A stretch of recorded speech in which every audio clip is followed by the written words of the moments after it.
안녕하십니까. 평양만사 김길선입니다. 수령절대주의 북한학 제48회를 시작하겠습니다. 오늘은 인권과 양립할 수 없는 북한 체제의 제도적 지반 중에서 경제적 지반에 대해 알려드리겠습니다. 너무 방대하지만은 본질적으로만 알려드리겠습니다. 북한 체제의 경제적 지반의 본질, 이렇게 제목을 선정해 봤습니다. 원래 사회주의 제도의 가장 중요한 특징은 생산수단에 대한 전 사회적 소유, 즉 전인민적 소유입니다.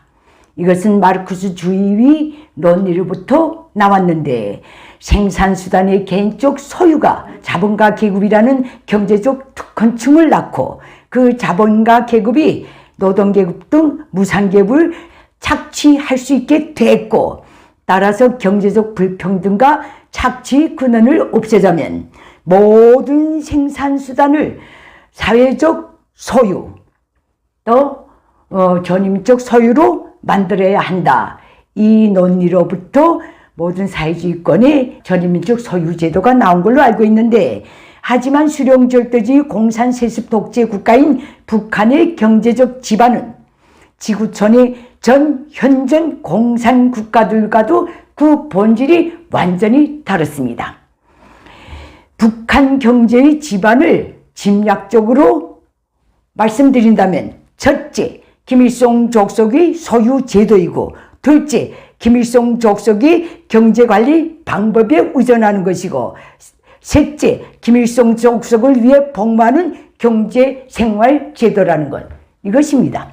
첫째부터 셋째까지 다 김일성 족속이 빠지질 않습니다.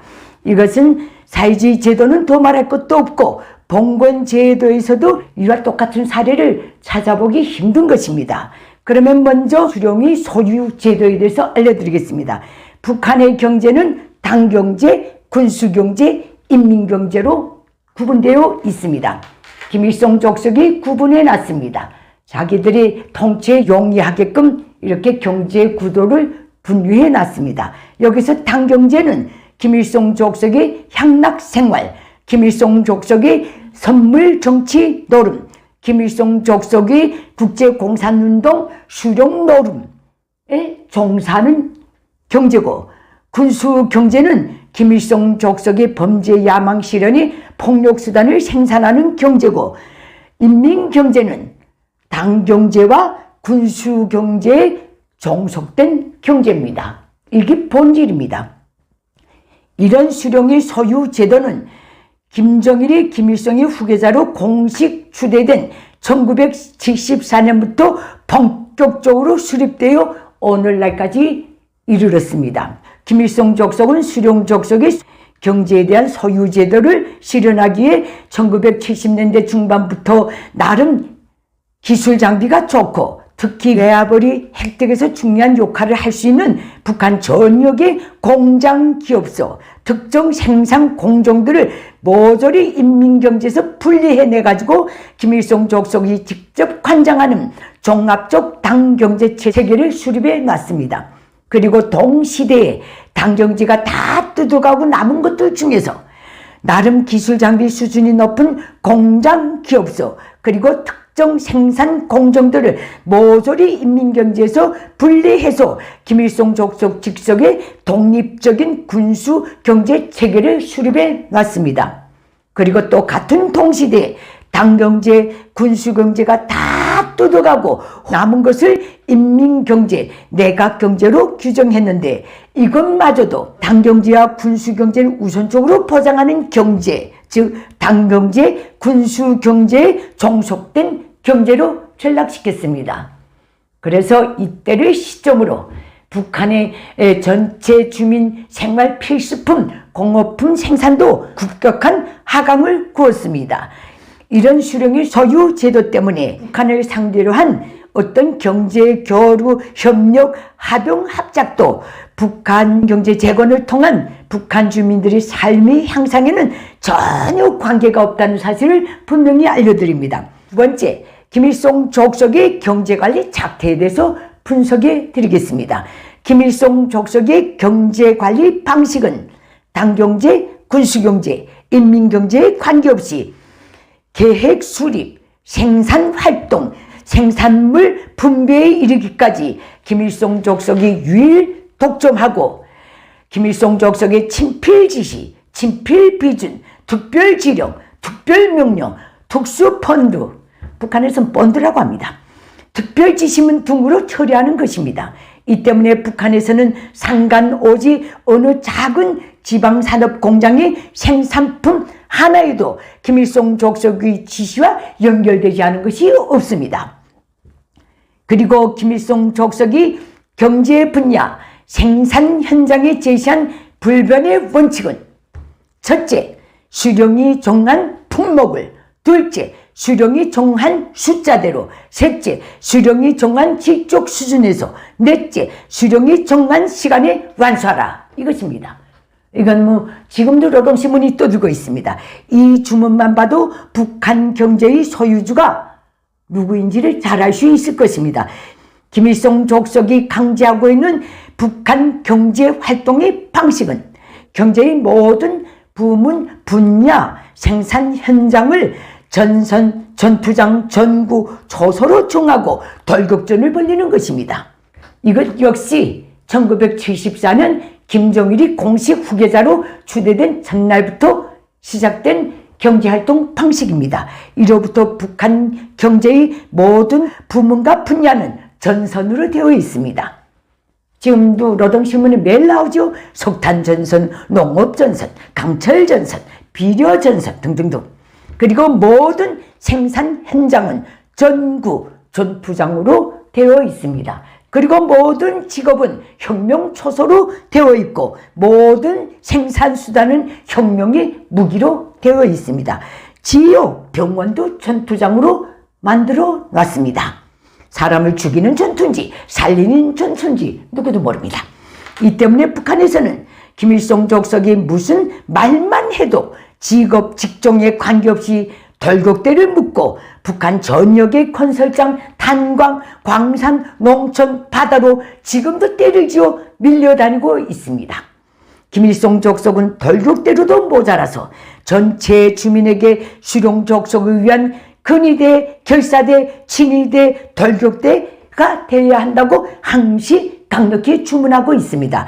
이것은 전체 북한 주민사회가 해마다 저들이 민족 최대의 명절이라고 하는 4대 명절 때마다 의무적으로 참가해서 해야 하는 충성의 선서 모임의 고종구호만 봐도 알 수 있습니다. 모두 다 김일성 수령 족속을 위한 근위대, 결사대, 친위대, 돌격대가 되자. 이것이 고종구호입니다. 그래서 북한 전체 인민은 그가 무슨 일을 하든 지역 가두 인민반에 속한 가정주부일지언정 다 돌격대, 근위대, 결사대, 친위대입니다. 그 다음에 수령절대지 북한의 경제적 지반의 또 하나는 수령을 위하여 복무하는 경제생활이라는 것입니다. 북한 경제는 무엇보다도 수령을 잘 모시는데 복무합니다. 이 때문에 김일성 족속은 세계 어느 나라 국가 수반도 누릴 수 없는 가장 호화롭고 가장 위생 문화적이고 가장 안전한 생활을 누리고 있습니다. 최신 설비를 갖춘 대규모의 장수연구소, 세계적 범위에서의 장수식품 조달, 세계적 범위에서의 김일성 족속이 사용할 수 있는 모든 생필품 조달, 지어는 일본 요리사까지 끌어다가 독점적으로 자기 식사를 대게 한 게 김일성 족속입니다. 그리고 북한 전역의 방방곡곡에 관저, 사무실, 별장, 초대소를 확인 가능한 것만도 70여 개를 가지고 있는 것이 김일성 족속입니다. 이 지구촌에 12만 평방킬로미터의 면적의 국토에 70여 개 이상의 관저, 집무실, 별장, 초대소를 소유하고 있는 독재자는 역시 김일성 족속밖에 없을 것입니다.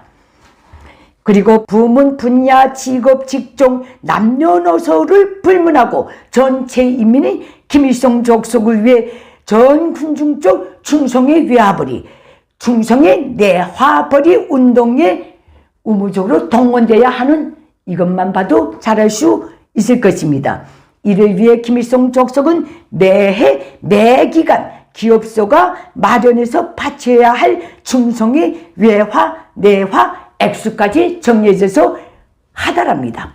금 채취로부터 시작해서 누에 거치 기르기, 송이버섯 따기, 설분 채취, 도토리 줍기, 바다지렁이 잡이, 조개 잡이, 거구버섯 잡이, 미술작품 창작, 눈에 보이는 거 외화로 될 수 있겠구나 하는 거는 몽땅 인민을 동원해서 긁어내가지고 외화로 전환시켜서 김일성 족속이 탕진하고 있습니다.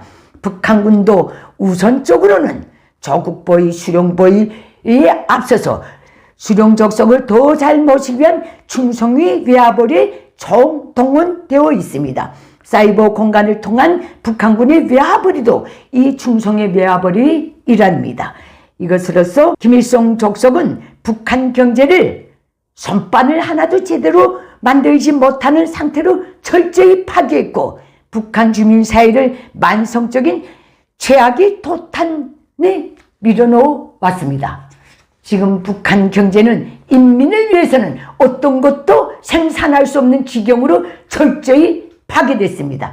그런 속에서도 김일성 족속을 위한 외화벌이용 상품, 김일성 족속 야망의 실현을 위한 군수품 생산은 조달에는 끝없이 매달리고 있습니다. 이것이 김일성 공산 세습 독재 국가의 보탤 것도 덜 것도 없는 경제적 지반입니다. 이 문제는 여기서 마치도록 하고 다음 시간에는 수령절대주의 북한의 사회 조직적 지반에 대해서 짐작적으로 알려드리겠습니다. 감사합니다.